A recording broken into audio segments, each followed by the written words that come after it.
before Cloud9 got their intended starting roster here. So this is technically the first actual matchup of Cloud9 versus Team Liquid with intended rosters in summer. And Fudge rolling through the memes. Cloud9 has a long list of memes to roll through. They've always been one of the meme-hungry orgs, right? Some vintage ones coming out here, the Renekton.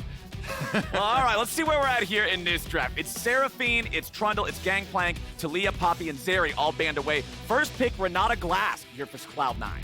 Definitely still pre-nerf Renata Glasc. I think the premier support just overall in the league.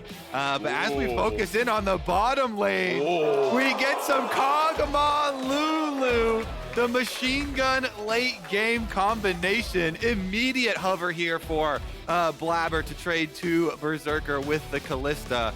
With Zeri banned out, Kalista priority goes through the roof. So much playmaking if you can get the Renata Kalista combination. It's just such an aggressive combination early with the bailout. Kalista can afford to play really far up, and you always have that rend button to look for the execution at the right time. Make sure you survive. But she has to. If Kalista does not push those advantages early, does not get ahead and use that aggro, she is nothing but kog'maw food waiting to be digested. And kog'maw Lulu is even a 2-item power spike here. All you need is Lulu buffs plus your Rage Blade, and kog'maw's off to the races.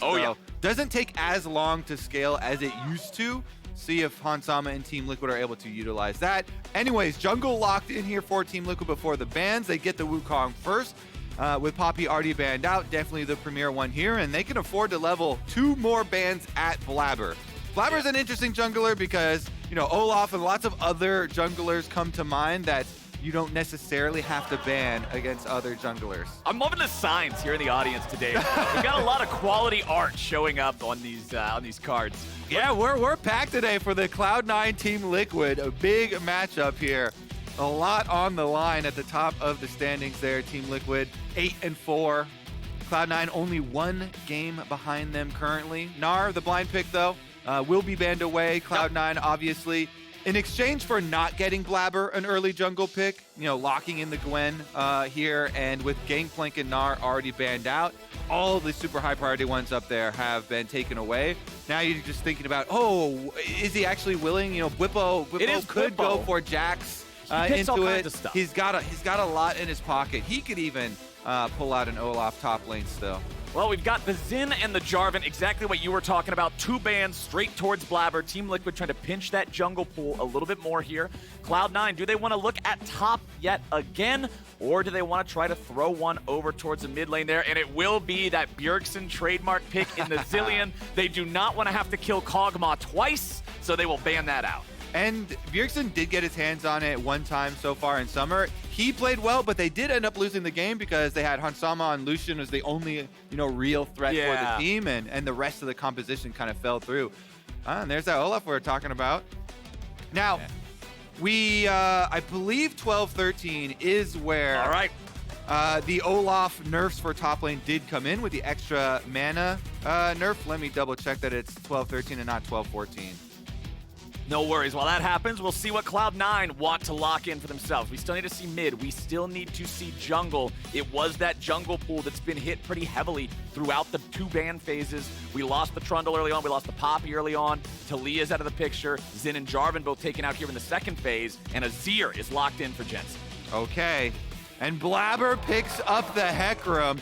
Blaber bringing back a lot of his old favorites here. You know, bringing out the Olaf previously, bringing out the HEcarim this time around. HEcarim's started to make a comeback as far as the jungle pool. They don't need any more damage. They just need the engage. They need the speed. They need the engage from this champion.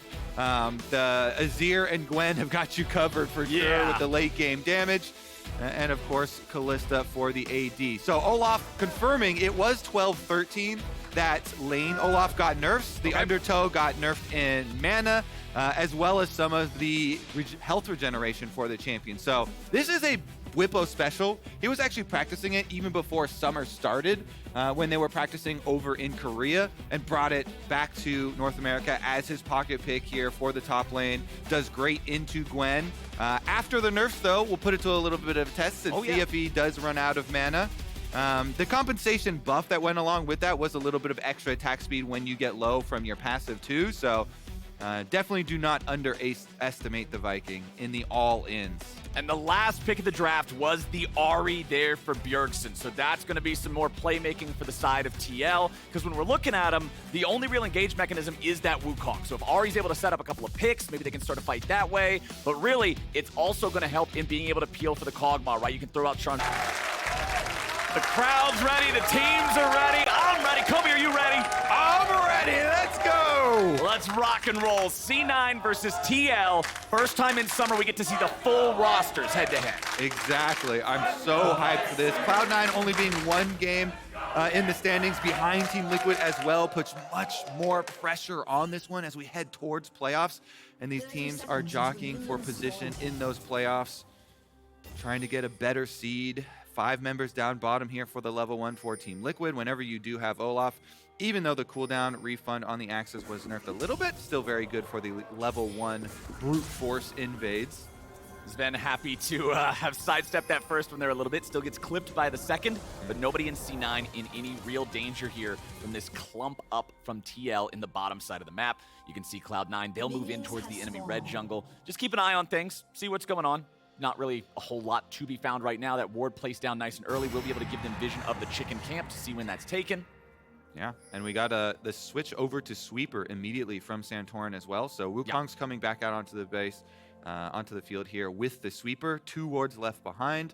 Unfortunately, if you start with the Trinket ward and then switch over to the Sweeper, right when your camps spawn is when your Sweeper will come off of cooldown, so you don't really have time to preemptively clear out those wards and get some free gold and experience. All right, so down here in bottom lane, what like level of aggro do we need to see out of Berserker and Zven to call this one a dub? Like, you're drafting the Kalista, you're up against Lulu, one of like the stereotypical we scale into infinity type of lane. Yeah, I want to see them push this early so that they can get control of the wave and move into the jungle to get some vision here for Wukong. Okay. Namely, this ward right here.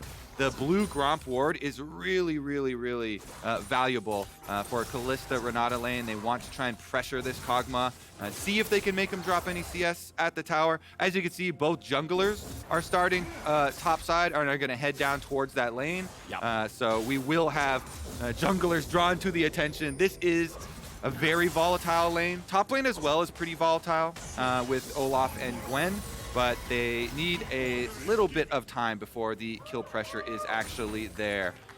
Some big shout outs. This has been one of our most popular additions. People love this thing. To the LCS. I love this thing. This is my favorite. Tri-lane view here, so we get to monitor. And we're talking about which lanes are volatile. Olaf here getting the talked about early advantage for the push here. So it's basically top side, Team Liquid push. Bottom side here, Cloud9, obvious push, of course, with Renata Kalista, as we talk about being so aggressive.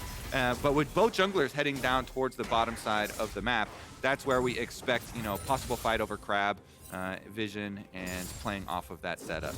But of course, Cloud9 with the ones in control of bottom lane, they're going to have priority. They're going to have the safer move over here. So Blaber knows that he's the one who's going to be more comfortable jumping in to take that scuttle. He'll let it burn away. Santorin's nowhere nearby. He's pathing back up towards that top side, so they'll be able to split the scuttle crabs that way, even bothering to sweep out. Just make sure nothing tricky's going on here. They expect Santorin to be up in this area. And when we were looking at all 3 lanes, you can see Fudge not trying to take too many trades early with Bwipo.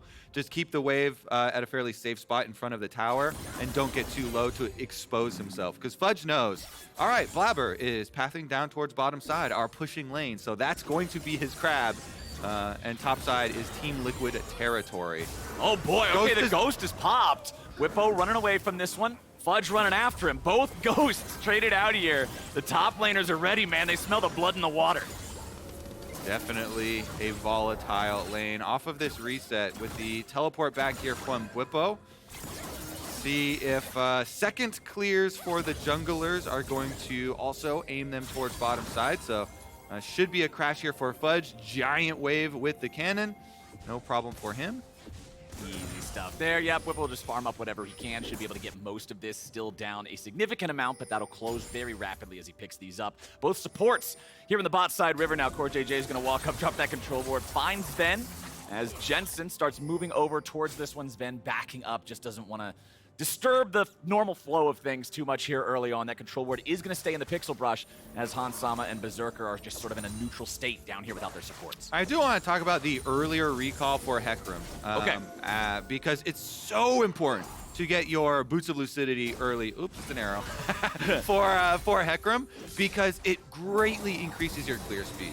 Cooldown reduction lets you spam out your Qs, which has a multiplicative effect here, as each Q is going to reduce the cooldown further. And the move speed not only lets you get from camp to camp a lot quicker, gives you damage, but of course is going to give you damage for HEcarim. Let's see about the Bjergsen moving into the river to defend some vision, though. That triangle of vision, this kind of pathway towards bottom lane, important to be kept open because, of course, heavy trading once again. Blaber coming down here towards bottom. He sees that both AD carries are around half HP. If C9 can tempt Team Liquid into a 2v2, Blaber can quickly turn the tide. Still sitting on top of the control ward, nice and patient. Berserker throwing out a spear. Santorin comes over the wall. Okay, they found the horse and C9 backs up. Junglers always attracted by heavy trading. Oh, yeah. It's like blood in the water. The sharks are circling. Bunch of little minnows down here slapping each other around. The sharks are ready to feast. One of the sharks has a blast cone popping over. Surprise, shark! Flying shark. Bottom side Scuttle Crab, though, will be retained for Team Liquid. And with the mid push, you know, they've actually got options here as far as the setup. They start to move their vision a bit deeper into Cloud9 territory, sniffing around this dragon. We're still waiting to see any big plays be made here. Solo laners are now level 6. Junglers getting closer to it. You can see Blaber's EXP in the bottom left of your screen, about halfway there. C9 goes for a play, but they are not going to find Hans Sama. They do get his flash, but it costs Zven's flash to do so. Ooh, look at this wraparound from Blaber. HEcarim can come past the tower and knock him forward. No flash! He's ready to go. The heal gets used. Berserker goes forward. Hans goes down. And C9 goes back for more. CoreJJ burns away. Look at that. 2 for 1. Blaber on the bottom side for Cloud9 gets a 2 for 1, but it's a solo bolo for Bwipo in the top lane.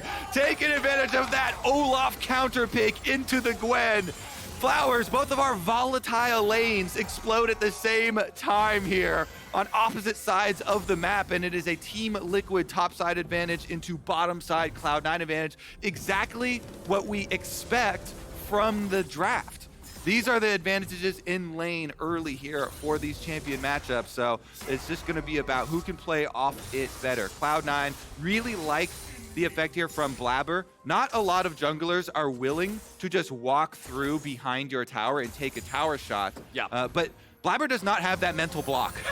He is fine to run through the tower with the communication here that they just traded 1-for-1 on flashes with the AD carry.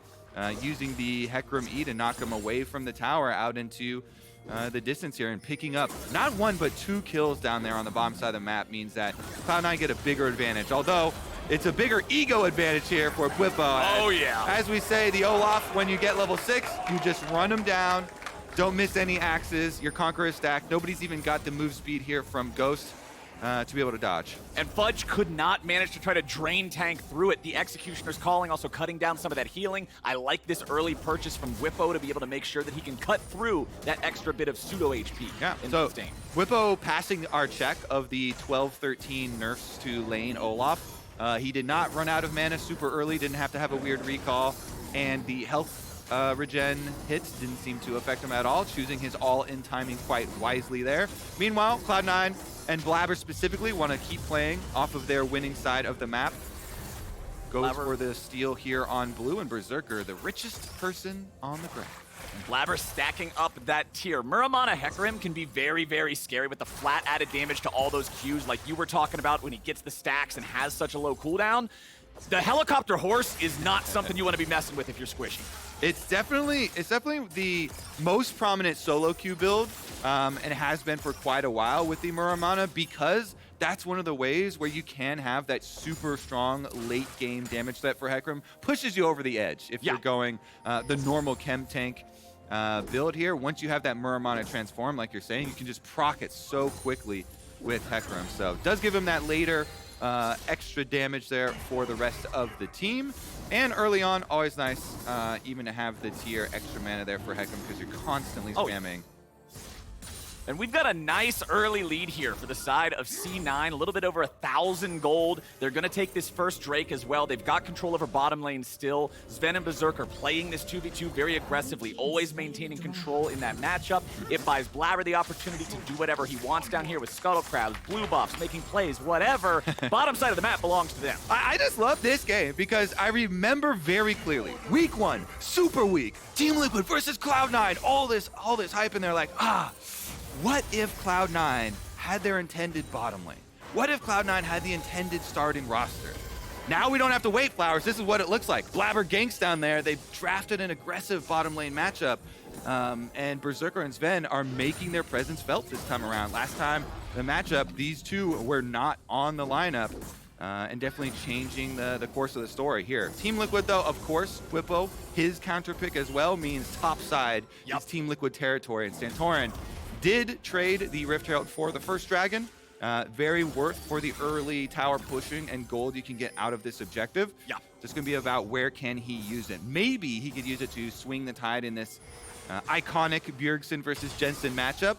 If you can knock down mid turret for Ahri, even though Azir can put his own turret right back up, it still means Ahri gets to push out and start roaming around to look for picks a lot easier. And we've only got about a minute and a half left, a little bit less now on that Herald. So Santorin is going to have to find a location to drop that here sooner than later. You'd never want to get to the point where you just are like, oh no, there's 5 seconds left, just summon it up in the jungle and it randomly Then you wanders see wherever people it feels summoning like. it in front of a minion wave, and then the Herald gets caught on the minion wave, distracted. We like to avoid those. Yeah, We like exactly. to avoid those. Santorin coming in mid lane now, might be looking for an opportunity to make a play on Jensen here. Nope, Jensen's far enough away that he's not really too worried about it, so the Herald just gets summoned up. It should be in charge range immediately. So let's see, Shelly, do you have to lock it all? Nope, already ready to go. There goes the charge. Nice charm coming out from Bjergsen there for a little extra damage too. All right, then just what we wanted. Get a little bit more leverage for the Bjergsen side of this long-standing mid-lane matchup for the LCS. Although Bjergsen saying just lately, it's actually not a rivalry because he doesn't feel threatened by Jensen. Rest of the team helping him out there a little bit, heavily damaging that tower like we look for. Yep. See if they can open up some roaming possibilities here. The Ahri is one of the biggest strengths of this champion, especially when the opponents have multiple targets that don't have flash. You know, HEcarim does have an unstoppable ultimate, though, that you can use to get away from charms. This is trouble for Fudge. Rum, rum, rum. Bjergsen comes in, the charm lands. Fudge stays alive for a lot longer than I gave him credit for, but it ends up being a 1-for-1. Jensen swoops in and takes out Bwipo. Blaber wants to catch up to Bjergsen here. Does not commit the onslaught of shadows. Bjergsen still having a charge left on the ulti there, would have been able to get away. It's honestly probably better for Cloud9. Jensen matches the roam with the teleport. They answer the kill on top laner, shove the wave in, and can get right back to clearing out his blue side quadrant here. So pretty smooth answer for Cloud9 for our big setup. All the setup we did for talking about the roaming of this Ahri, and the answer is there immediately from Cloud9. That's why Fudge staying around here under the tower, you know, pops the W, trying to keep them interested as long as possible. Bjergsen intelligently does stay inside, finishes up that kill, but since Jensen's able to answer it onto the top laner as well, gets the kill for Azir, and that is going to scale quite nicely for their team fight.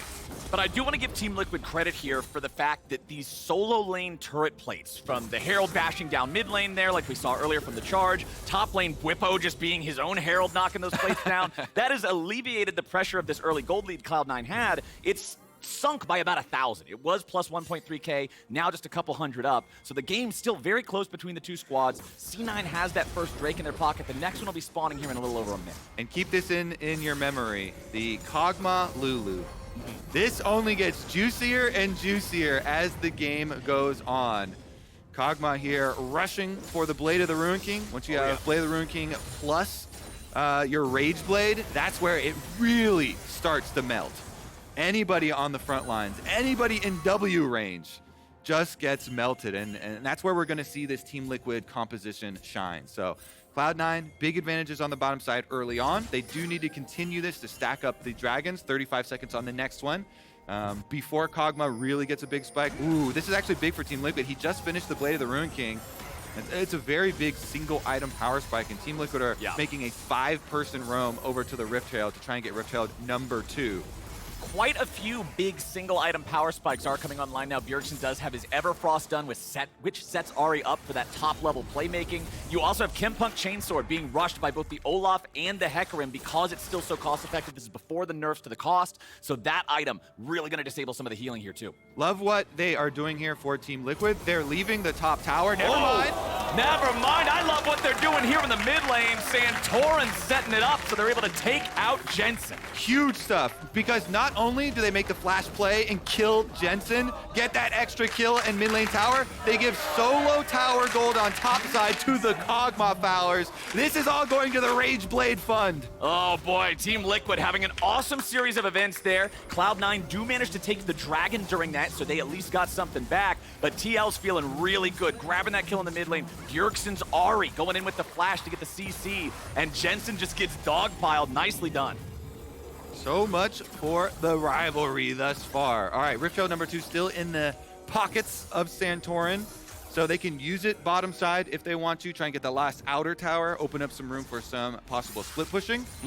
I do like the rush. Currently, this is, again, patch 12.13, so this sucker right here, Kimpunk Chainsword, it is literally getting nerfed by 200 gold on live.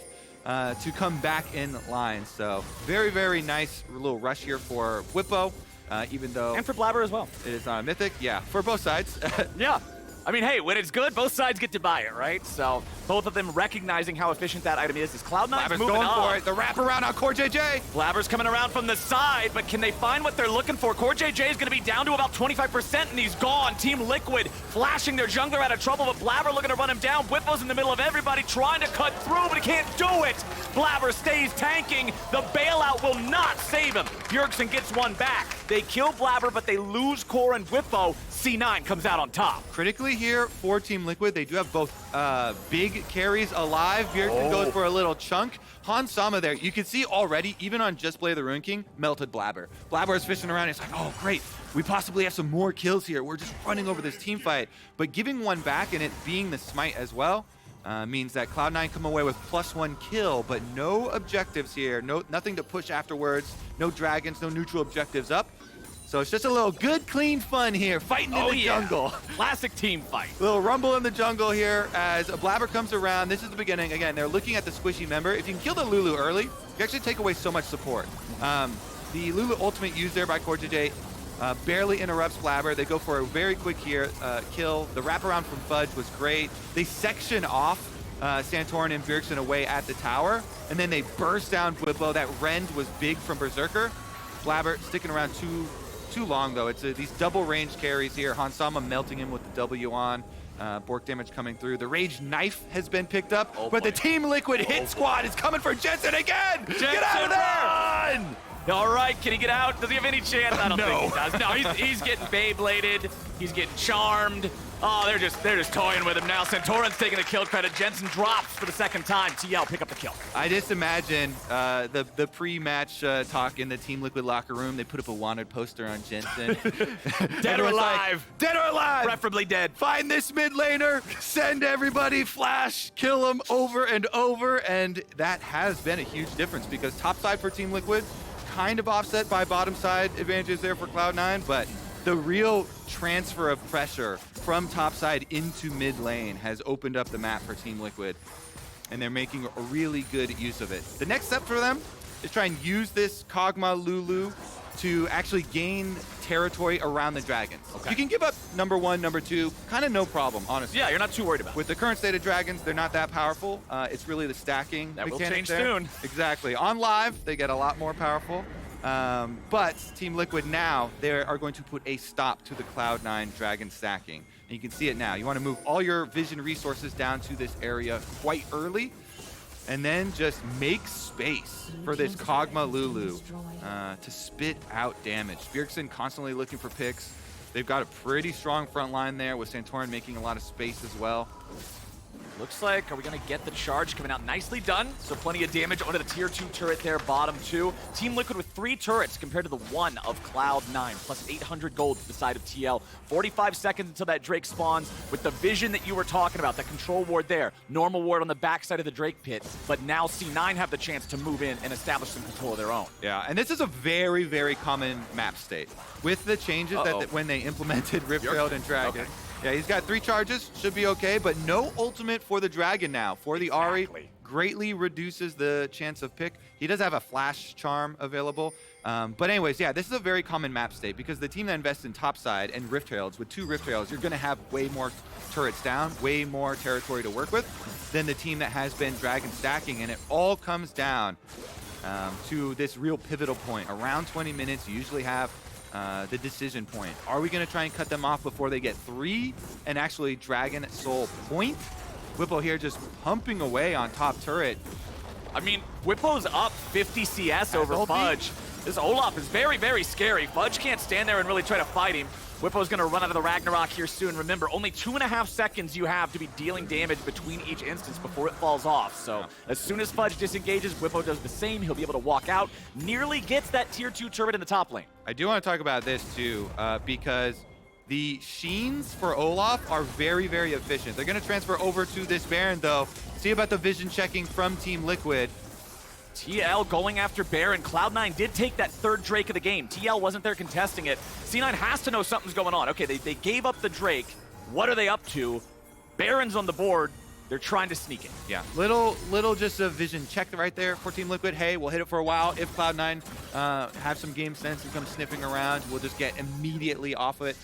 They don't give anything up because there's nothing to push for them right now. These secondary turrets are really deep and they don't have the vision to try and push and actually get one of those. So they didn't actually cost them that much to go for that little attempted Baron sneak. Cloud9 do sniff it out though.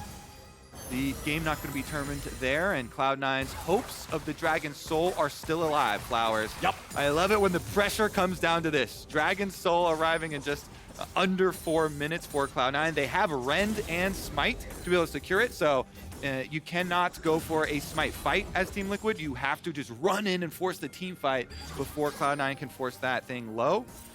They do have the big power spike, though. Our Rage Blade, baby. Yes, the Rage Blade is done. And on that note, let me ask you, how imperative is it that C9 4-0s this Drake Soul and gets it immediately? Like, is that a major setback if TL takes the next one, or is that an acceptable loss here? It's definitely a major setback. It's not a game ender, though. Okay. Because as we said, they have Azir, they have Gwen. They actually have some decent scaling here. Gwen with the W is actually one of the frontline champions that can try and fight into kog'maw comps. Because, okay, Zven, though, he's very close. That charm. Be careful, man. Star Guardian frog. The frog licking itself has become one of the most popular. It's one of the best emotes. It's just so good for BM. He just looks so goofy. Team Liquid grouped up as 5 here in mid, just clearing out some of the waves. C9 going to respond by doing the same. Fudge is not grouped up with the rest of the team. You can see him walking his way up towards this location now. Teleports are online here for both top laners if they want to play a split push type of game. Bjergsen throwing out the Everfrost there, but he's not going to find anything onto the Cloud9 members. C9 backs up a little bit. Hans is so deadly. Blaber has to be so careful about getting in range of him. Yeah, so how grows the HEcarim? Blaber's ready to go in. Santorin looking to disengage it, flashing back out now with the ulti. They nearly kill Blaber. Team Liquid makes Cloud9 think twice about it. Nice charm coming out from Bjerg.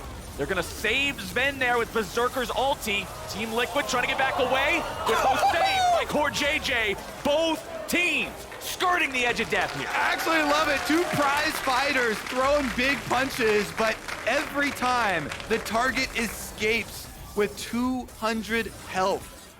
Everybody evacuating their low health members. It does leave this Baron in darkness for Team Liquid, though, in Cloud9. This is a small advantage they got out of this fight. It's not a small advantage. No. It's a huge advantage. Baron picked up in the aftermath. They did enough damage to the front line.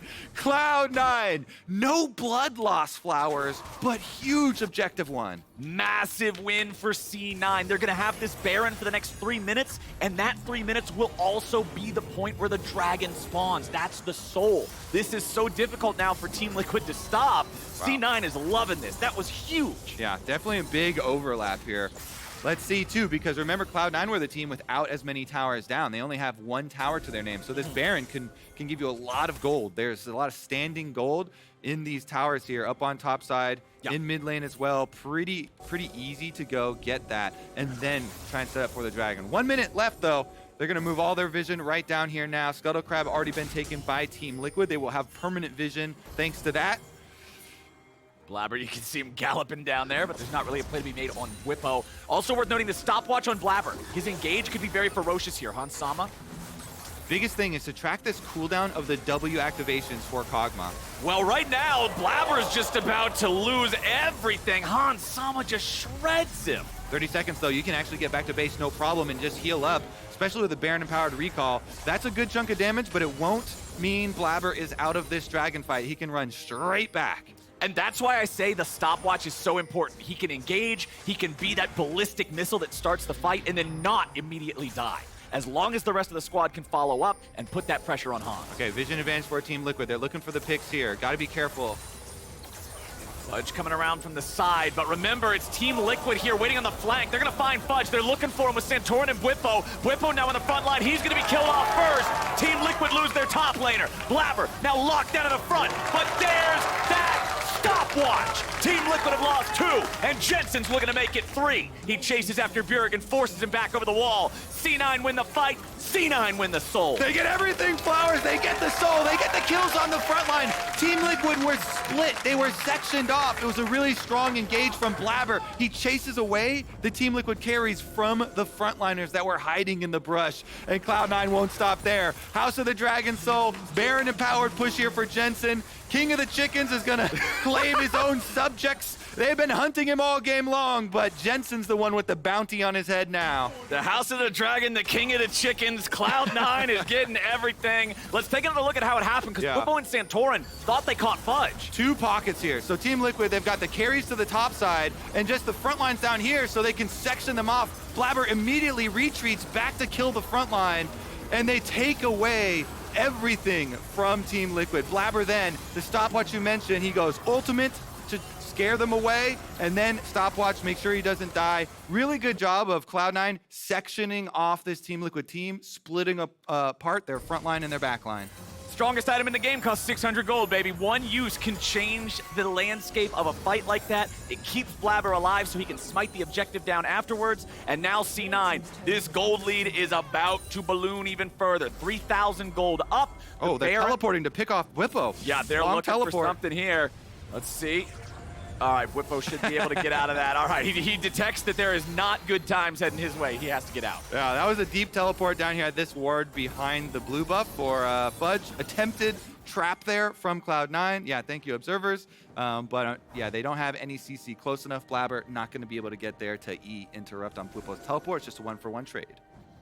Cloud9 are loving the current game state, so let me ask you, what's the plan here for TL? Just keep on scaling, keep putting the eggs in the kog'maw basket? You have to just keep your spirits high, yeah. Okay. You want to create pockets of vision. Sweepers, control wards, put those down, and then hope for a pick. You always want to be able to hope for that for the late game. Bjergsen here, 2 levels down on the Ahri now. That is really the hope for them.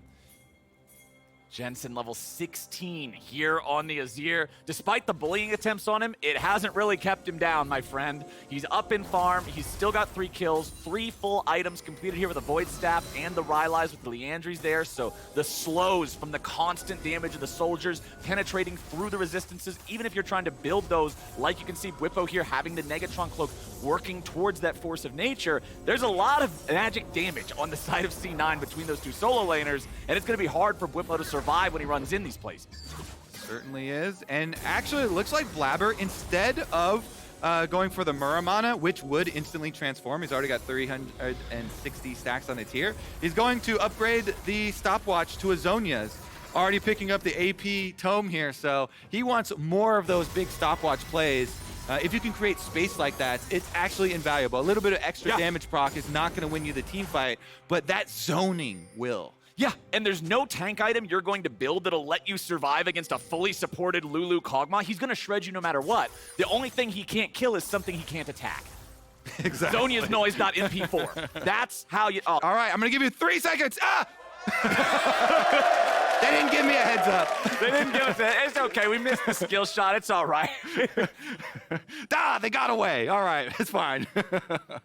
Okay, how much time do we got? 2.5 minutes on the Elder, 20 seconds on the next Baron. All right, I'm not hearing any game Yeah, I don't sounds, have are any you? game It's okay. sounds. So, all this right. is stealthy. So here's what we're going to do. Legends. Next team fight, we're All right, going to do we got the the Korean sound. casters version, I got and you're the going to audio make the back noise. anyway. Oh. Well, I was kind of looking forward to your sound effect. All right, I can still do some Wukong extendo stick. Thwack. Yes, that's what I'm looking for. All right, Santorin's only level 13 in this game as well, so pretty far behind himself as the Baron is started up by C9. They are daring Team Liquid to come and answer. Rend, this is just going to be bursted down. There's no way in. Team Liquid, now they got to try to get away as Blaber jumps in, and Blaber just gets destroyed. Bailout's not going to save him. Zven tries to get away now too. Bwipo runs down Fudge as Zven tries to escape. Santorin is on top of Berserker. That's already 2. Going over to Team Liquid. Santorin staying alive for a little bit moment longer. He's going to be taken down by Berserker, but what happens to C9 now? The axes are flying, and Zven still dying. Bwipo tries to find another, but Berserker's able to get away. TL may have lost the Baron, but they find 3 kills. Team Liquid rally caps are on. Flowers 3 kills. They can try and push in for one of these low health tower objective bounties maybe. Blaber's gonna recover in 15 seconds though. Oh, they had it at their fingertips, almost able to pull off the big comeback here. Let's take another look at this damage. So Rend, really hard to outsmite. Santorin did get in the pit, but they couldn't do it. But this charm from Bjergsen, point blank onto Blaber, and then they polymorph him. Then they hit him with the Everfrost. It's chain CC for Blaber, almost 100% to 0, and then he dies as he ults away. They don't have the bailout either, and it's just a free-for-all. Team Liquid trying to chase down as many kills as they can. Bjergsen gets the other pick there onto Fudge. They finish off that one. Top side here, Santorin was trying to lock in Berserker, but Berserker able to get enough spears into Santorin, and then Zven handshakes him away. They get the Rend out for the kill back on the side of Cloud9. 3 kills for Team Liquid, 1 for Cloud9, but Cloud9 still have the Baron buffs on both Jensen and Berserker.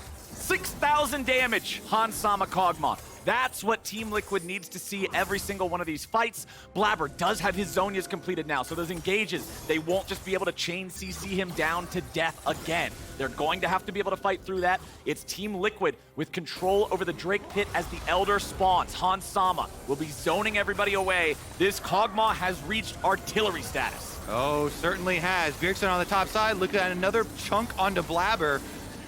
Gonna get the crab, but it all comes down to this. Bjergsen does have ultimate up here with the level 16 Ahri. Hansama full on mana too, so they've got plenty of poke they can throw out. Nobody's starting up the Drake just yet. You can see Bwipo and Santorin hanging out together. They gotta be careful that they don't have a repeat of what happened the last time these two tried to fight in the C9 jungle. Okay, with the Ocean Soul, Cloud9 have the possibilities of throwing out a couple of attempts at these plays and then healing right back up. Yeah. As long as you damage something, even neutral objectives. And you can see Jensen was getting the wave shoved up there in the mid lane as Team Liquid start up the Drake. They're maintaining control over these brushes. You can see the control wards in there just so nobody can see them as they're attempting this. Yeah, Berserker trying to get a couple spears into the dragon so that if it comes down to a smite fight, they can always look for a Rend. Yeah. Those spears time out. Santorin's at half HP. Team Liquid, man, we are stuck in a standoff here. Team Liquid, they're looking for the pick. Meanwhile, you see Jensen immediately. He's going back to push this mid wave. Azir going for mid, while Cloud9 retain pressure on this Elder Dragon. Team Liquid can't give up the Elder Dragon. Santorin gets hit with a handshake. He's still at about half HP. Jensen and Bjergsen stuck in a 1v1 here in the Team Liquid jungle. Elder at 2/3. Team Liquid backing away again. Fudge is tanking the Drake. He can tank it for pretty much ever with the Ocean Soul. It doesn't do anything to him. What's the timer on this standoff on Dragon? My goodness, oh my goodness. Another wave is getting pushed here. All 3 lanes going ahead. They call it off. It's Everybody's going home. Everybody's going home. Wow. This game is delivering, Kobe. the diplomats from the House of the Dragon Soul have been able to buy some time To reach an agreement. to reach an agreement for the life of this Elder Dragon. Alrighty, Elder Dragon, he's Number under two. fire again. It's Berserker putting lots of spears All right, into the it rend this is gonna time. happen. TL has to know that this Rend Smite is coming. They have to go before have to 2K. know They gotta get in there. Dragon's gonna reset now. Here we go, the fight's ready to break out now, and Zven is already down. Blaber stuck in the middle of everybody as Bwipo will try to cut Jensen to pieces. The shutdown comes through for Bjerg, and C9 scrambles to try to find a little bit more here in the fight. Berserker's still going forward, and they've turned it around. Goes, snip, snip, and Bjergsen's looking a lot like paper. He keeps chasing. Berserker's right behind him, and they're ready to go. Fudge with a hop, skip, and jump over the wall, and Bjergsen tries to continue the escape. Blaber wants to run down Bwipo, but it's a little bit too dangerous underneath that turret. Oh my god, they chase him all the way away from the Elder Dragon, so they're just going to push in on this mid-inhibitor turret. They're walking right back to it now. Berserker and Blaber want to go finish this sucker off. Nobody from Team Liquid is there right now, but there's a teleport on Bjergsen. He could fish around, maybe a Hail Mary play. If he's not teleporting yet. This thing's getting too low. The Rend stacks are stacking up. If that thing gets even to like 2.5k, it's probably in the hands of Cloud9. They give it up. Yeah, it looks like Team Liquid's deciding to surrender this one. We had them dance around that fight for what felt like 3 or 4 minutes. It then explodes into a pretty even when the Cloud9 ends up taking, and they earn the Elder from it. We're just milking this one, Flowers. We Oh, got a yeah. little pause in there to delay. Another standoff around the Elder Dragon. Big game here. And you see Fudge on the top side of your screen coming in now. The late teleport on this Gwen. Yep. So initially, Team Liquid get a huge lead in the fight, but Hansama got feared off up into the jungle right next to Fudge, where Fudge was coming in. Berserker gets the Rend out there. The shutdown kills him off as well as the Lulu, and then they can just move forward behind the Gwen. Baron is the next target for Cloud9. They've got the Ocean Soul regenerating them. They've got spears in that Baron. There's little risk here at all. C9 with both super buffs here for the next 2 minutes. Team Liquid has to dig in and weather the storm. Bjergsen will take down a tier 2 in the process. Just grab that before it's time to head back and probably defend. These remaining tier 2 turrets on the side of TL here in the side lanes will be knocked down incredibly easy by this Baron buff, Elder buff C9 squad.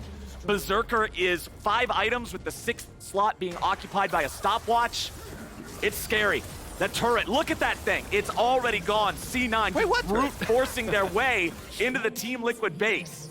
Yeah, now you see it, now you don't. Cloud9 make it disappear, and they're not done yet. They're going to push for Nexus turrets here, all 5 with Baron buff. They've got the Baron, they've got the Elder. They know how strong they are right now. They really want to just get the most out of this they can. Hans will try to remove as many of those minions as possible, but he's already down to 1/3 HP. C9 take the chance, and they go for the throat. They take the first Nexus turret as Team Liquid has to regroup and heal their HEcarim. 37 seconds left on this Elder Dragon buff. That is the big game-changing buff right now they're using to brute force this. It's going to fall off in one more minion wave. So they have this minion wave. This is the one to protect. This is the one to end the game on. All right, do they go for it? Hans Power. firing off those auto attacks. It's putting a lot of pain in people. Blaber's looking for the angle, seeing if he can go in. They're going to take down the tower, and now it's a fair fight. Santorin's jumping into the middle of everybody, but Blaber's going to grab the kill onto Bwipo now as Bjergsen is golden in the middle of everybody. C9 just blast him. Double kill back over to Berserker. The Elder Dragon roars, and C9 defeat Team Liquid. What a game! What a game! 38 minutes. We go. Cloud9 versus Team Liquid, part 2. This one with the intended starting roster for Cloud9. They dominate the bottom side of the map early. Blaber goes for the dive behind the tower, off of the flash being blown. They use that, they stack the dragon's flowers. They keep on stacking those dragons. They acquire the neutral objective focus. Cloud9 pulled out in the end, but a valiant effort there from Team Liquid. A couple of big moves, couple of big comeback fights. Yep. But not enough. And these teams are now tied in the standings. I cannot wait until we get to see these two go head-to-head again. Definitely a banger. trying to squeeze out a little bit extra time there with the Zonias in the middle of the game. Oh, yeah. Oh, yeah. C9 and Team Liquid, that game delivered, man.